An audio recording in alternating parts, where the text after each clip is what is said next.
Hello, everyone. Thank you so much for joining us for, this segment of In Conversation With. I do always enjoy doing these because it gives me an opportunity to learn a little bit more about the people that we work with. And I think we've got fantastic people within the business. With that said, joining me today is Landie Booysens from Tarsus. And that's the cloud division of the business, and she's basically the systems operations manager for Todd. Hello, Landie. How are you today? Hi, Rosie. It's so nice to see you. I'm good. How are you? I'm good, thank you. I feel like you're just so gorgeous, and I'm just like so normal. No, man. I usually start this by, and that's why I have a cup in front of me, but just asking you what's in your cup. I do know it's like early in the day, so we need a kickstart. What's in my cup is like a plain black normal tea, because I think I need that to get me going. What's in your cup? So today I actually have a strong, big cup of coffee. As you can see, it's quite a big cup. And I decided to take leave on Monday, so I had a bit of a long weekend. So I just need that extra kick to get my week going. So yeah. Nice. Do you feel like you've already started, or you're going to properly start after this cup? I think I first need the cup. I'm definitely a human after my first coffee. Like I said when I was, introducing is we've got a lot of great people within Tarsus. Who do you look up to at Tarsus and why? So as you might know, I'm very short. So there's actually quite a lot of people I look up to, which I won't tell Oh, Landie. On a serious note, I think role models are very important. I think that's something that I talk about regularly. I think you learn so much about people and engaging with people, much more than you do, reading a book, for example, or, studying or whatever. It's, you usually learn more from engaging with people. And I think I'm very lucky. At Task on Demand, we have a great Exco team, so definitely, have a large choice of role models and people that, you can look up to, but there's definitely two main people. The one is Karen Lee, our financial manager. I just really look up to her as a woman in corporate, and, just every challenge, the way that she just takes it in her stride is really something that I look up to. And the second person that I really look up to is Brendan Haskins, our CTO. I think, somebody that doesn't get the spotlight a lot, but, just his leadership style and the way that he gives people the freedom to be themselves is really inspiring. And I hope that, in my team that I'm able to do the same. Those are two quite wonderful people, and I definitely agree with you in terms of how they lead and how they take challenges on.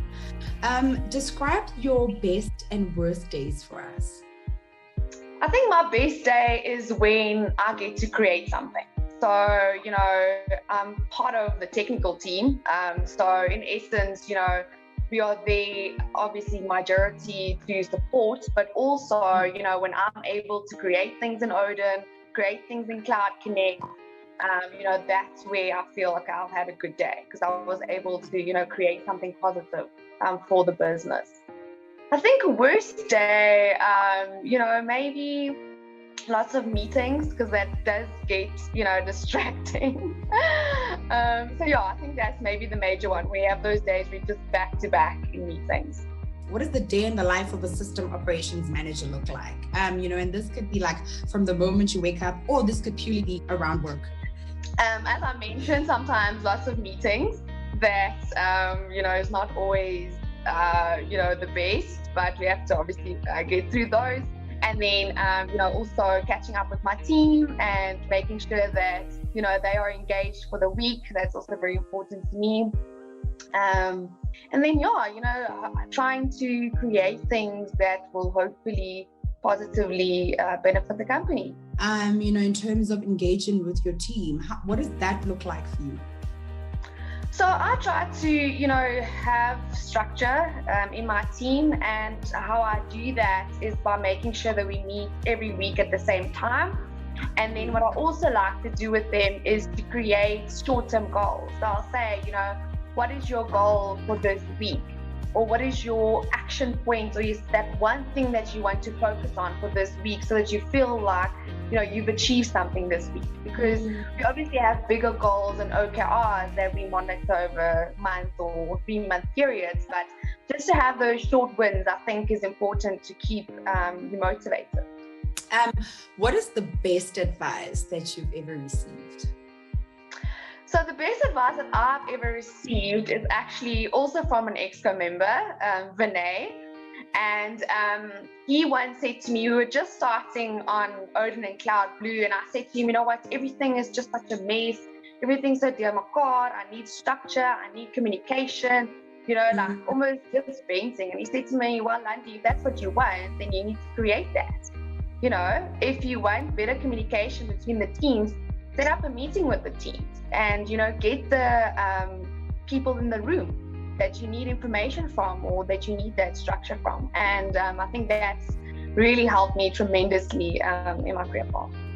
Wow, and that's actually quite true. Like, how else, But again, you need those things, because sometimes you're in something and you're not seeing the outside view of things. You just need that reminder, and it's as simple as, just that simple reminder.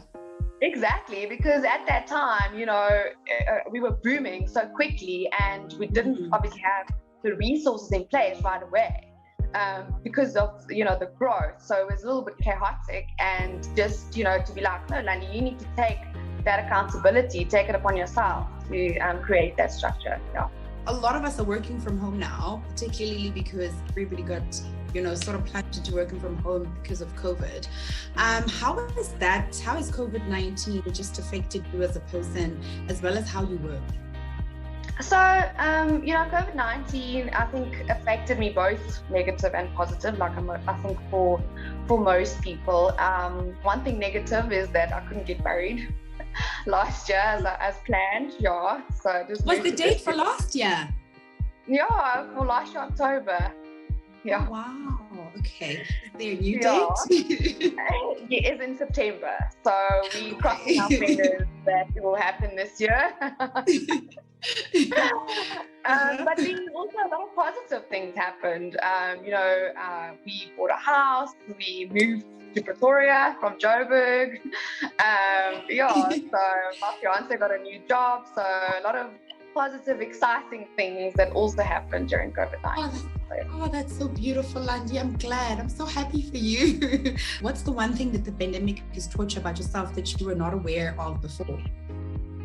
So the one major thing that I learned about myself is how much I actually need people and socialization. Like, I always thought I'd be fine, just being on my own at home and, not having to engage with people. But, I really feel lonely a lot of the time. And I just want to get out, what I found now is literally going to the gym and just seeing humans, be like, hi. And, just talking their ear off because human interaction for the day. So I'm like, blah, blah, blah, blah, blah. So that's one thing that I've learned is that, I definitely need more social interaction than I thought I did. Just circling back to work, what advice would you give to other younger professionals who are starting off in their career? So I think I would relay the same advice that I got from Vinay, and to say that, if you are seeing a problem, if you are seeing a gap in the business, take charge. Take accountability. Even though you might feel you're too young, you're too junior, you're too new in the company, still, be brave and go and speak to somebody and see how you can make that change, because you never know how, that could actually sort of boost your career because you took that initiative. What is the most recent lesson that you have learned, whether on a personal, from a personal perspective or from a work perspective? So the most recent lesson that I learned is to assume good intentions.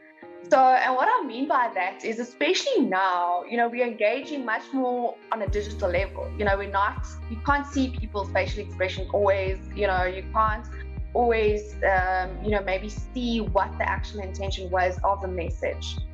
So for me, even if somebody sounds in a specific tone over an email, you obviously can't hear that tone. So for me, it's always assume good intention, because then you are going to respond in a positive way. What is your number one working from home hack? What's that one thing that you just like, you get this right, it's done?